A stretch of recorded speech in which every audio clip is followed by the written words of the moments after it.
Dear chess friends, welcome to Azadov Chess Channel and welcome to a new and spectacular game played by the latest version of Stockfish, the powerful Stockfish 16. Today we see the fish battling it out against another fish. Today we have Stockfish against Carp in an amazing Ruy Lopez Marshall Gambit. And the Marshall Gambit, the Marshall attack, is a very aggressive approach by Black in the Ruy Lopez theory. Black sacrifices a pawn in order to have a huge activity with the minor pieces, gets the queen very actively into the game. And I had my issues when I was a kid.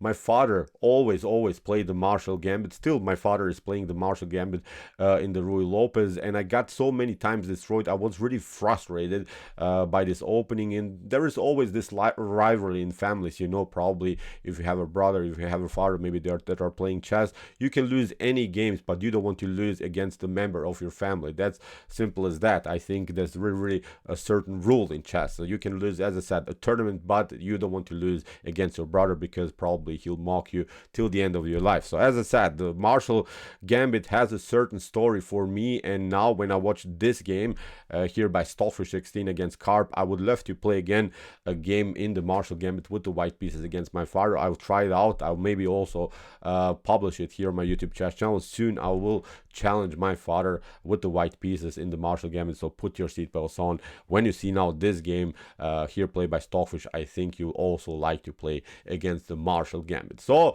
let's see now what happens. Stockfish played, I think, here really one of the best approaches that I've seen against this types of positions. So with the white pieces, the fish opened with the move e4. The other fish, Carp, response was e5. We have knight to f3, knight to c6, bishop to b5, the Ruy Lopez a6 Murphy defense, bishop to a4, knight to f6, kingside castling, and now we have the close Ruy Lopez with bishop to e7, rook to e1, b5, bishop to b3, kingside casting, and now we have this common preparation. C3 d4 is the breakthrough idea. So when white is preparing the c3 method, there are of course good moves. Bishop to b7, knight to a5 are good choices here for Black for sure. But now comes the Marshall Gambit move d5.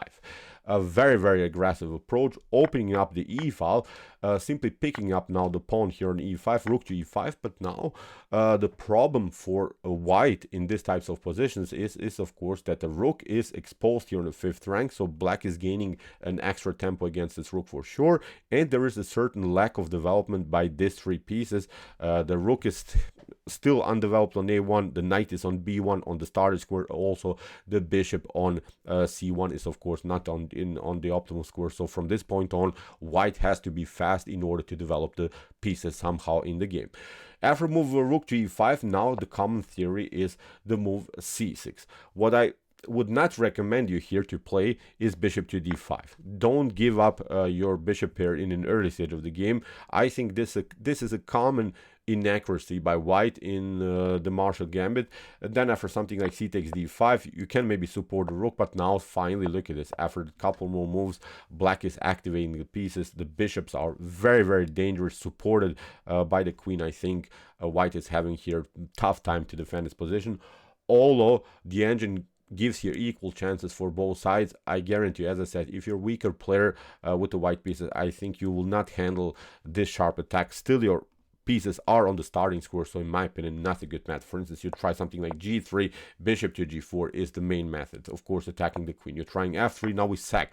So this is, for instance, a line that you could lose in the Marshall Gambit with the white pieces if you don't react correctly. I don't want to show now the whole sequence, but you see how tricky really the position can get. So instead of this move bishop to d5, what you could also try maybe is the move a4. Seems logical that you're trying to break this a6, b5, c6 structure, but this is also not good. Now, as I said, Black will simply gain his extra tempo against a rook on e5. You have to retreat, and now look at this. With knight to f4, 4 pieces are storming to you. You don't have even here minor pieces that are defending anymore the king. So from this point on, I think the game becomes a one-way ticket, but in Black's favor. Again, notice that these pieces are simply undeveloped. So these two common mistakes, I think, are very often played in the Ruy Lopez theory, so this is something that I would not recommend you. So let's see what the fish is doing. So the Stockfish, of course, not here Carp. So after move c6, Stockfish simply retreats to e1. Says, okay, I got an extra pawn. Now it's time to activate my pieces. I don't want to allow my opponent here an extra tempo against a rook, and now I will develop somehow further my minor pieces. So in the game, bishop to d6. Carp continues, of course, with his aggressive attack. We have now the move d3. Here, the huge question is, should I play d3 or d4? I myself like more this d3 approach, because after move here d3 that Stockfish plays, you have always the square, maybe here d4 later for the knight. When there is a d4 pawn, then you don't have the opportunity to activate your knight there. So it's more flexible. Maybe the engine again says d3 or d4. Who cares? But I would recommend you again here, like Stockfish, to play the move d3, because there is a certain flexibility. Maybe in some lines you can also play then c4. So you're more flexible, I think, in this line d3 than d4. So here bishop to f5 played by Carp. We have queen to f3. Queen to h4, threatening, of course, some checks or even checkmates on h2. We have now the move g3, queen to h3, and now comes what is, in my opinion, a move that you have to memorize in the Marshall attack with the white pieces. For instance, Magnus Carlsen played it against Dingler back in 2019. Very, very interesting approach, sort of a must-know approach here. Like Magnus Carlsen, Stockfish played now the important bishop to e3. What should white do? Now, of course, this pawn is hanging, but with this pawn sacrifice, so basically white is giving the back pawn, suddenly again white can activate the pieces. So it was very, very important here also for Stockfish to activate the pieces further. For instance, in the Magnus Carlsen game, here Magnus tried immediately bishop to d5, a risky choice. Here we're following now the game between Magnus and Ding. As I said, c takes d5. Magnus even took here. After rook to d8, Magnus retreated and tried to defend with f3. Eventually also won the game, but still this is something that I would not recommend you here to play, because I would not love to meet this light square bishop all over the board. When you give up yourself, your light square bishop, it's very hard to defend than the light square. So you have already exposed yourself with the move g3. In my opinion, as I said, risky choice. Here after move bishop to d3, that Carp played, Stockfish continues with the more normal knight to d2. Simply develops further piece, is saying I have always the opportunity maybe later to pick up the knight, but first activating the pieces, first regrouping, first defending, first getting all of the pieces into the game, and then later maybe decide where to attack. Very, very important approach here by the fish. So as I said, maybe knight to d2 more accurate than this Magnus Carlsen approach with bishop to d5. Here in the game we have bishop to f5 by Carp, bishop to d4. Very, very important move. You see now also why it was important in the beginning to play d3 than d4. Much better. Now we can use this square in order to attack the position further. Of course, c5 is not working, because then you lose the protection of the knight on d5. Bishop to g4 by Carp. Stockfish retreats to g2, and even if you play something like, I don't know, queen to g2, king takes g2, then there is a beautiful opportunity here for white to occupy the c5 square. Knight to e4 will play, and then knight to c5.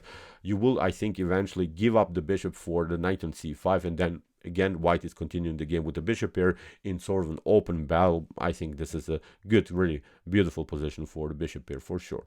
So after move queen to g2, Stockfish offers the trades of queens. Carp is not allowing that trades of the queens. Carp is saying here, I have a good activity, I'll try to make something here on the king side. Stockfish continues with f3, kicks away the bishop, bishop to f5, knight to e4, centralizing the knight, good move, bishop to c7, and now comes, as I said, when we have regrouped, when we have activated our pieces, when there is nothing that can be improved further in the position, now Stockfish makes a decision and plays now the move a4. Now Stockfish is breaking the position here on this side of the board. If you try here b4, from Black's perspective, this wasn't played in the game by Carp. If you try here, for instance, b4, then we simply pass through. You have to play here bishop to b6 in order to maybe trade off the bishops. Now we could trade it off. And now after c5, knight to d5, now I think we could go into a knight versus bishop battle, where the knight would be much more powerful, because the knight is now on the dark square, cannot be attacked anymore by the light square bishop. the knight is really, really cemented. It's sort of an octopus knight on d6, controlling many squares in black's position. We can also play rook to c1, maybe even further push the pawn if the position allows it. But now, although black is having the light square bishop, I think there's nothing that can be done. The bishop is targeting here simply air. It's not attacking anything. We have played f3. We're controlling a little bit here the light square. So in my opinion, nothing gained here in this line for black. As I said, the knight is much, much more powerful, but still it's a struggle, still it's a battle. You'll not win the game because you have reached this position, but I would love, I think, more to play this position with white. So after move a4, that's why here Carp didn't play the move b4, played now b takes a4, bishop to a4, hits now the weak pawn on c6, queen to g6, and now my maybe even first question here for you, nothing spectacular is going on.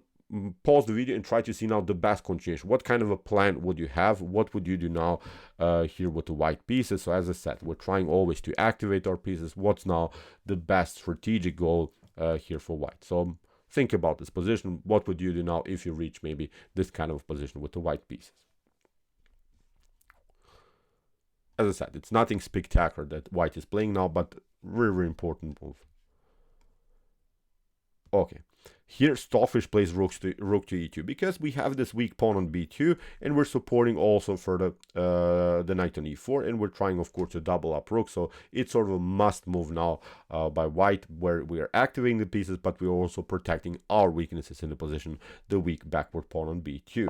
Here we have h5, king to h1.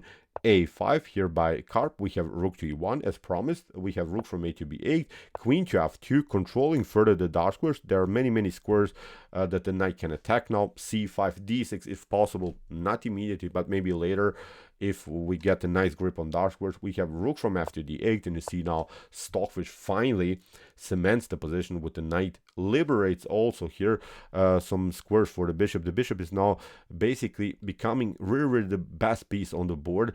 Now the only question is where to go with the light square bishop, but still there are methods. Look at this. Now we can even activate again the bishop on b3, maybe later again hit the knight on d5, but this is now also perfect square for the knight. The beautiful c5 square, rook to a8, bishop to d1, we have bishop to f6, bishop to b3, knight to d5, and now comes another beautiful move here by the fish. Pause the video and try to see now the best continuation here for white. This move is brilliant. This move is really epic. So take your time, think about this position harder. It's really a beautiful, spectacular move here by Stockfish 16.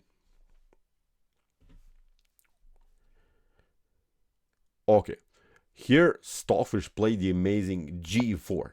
This is the way to go. Really an epic move, putting more pressure here against the bishop, opening up also the position in front of white king on light squares.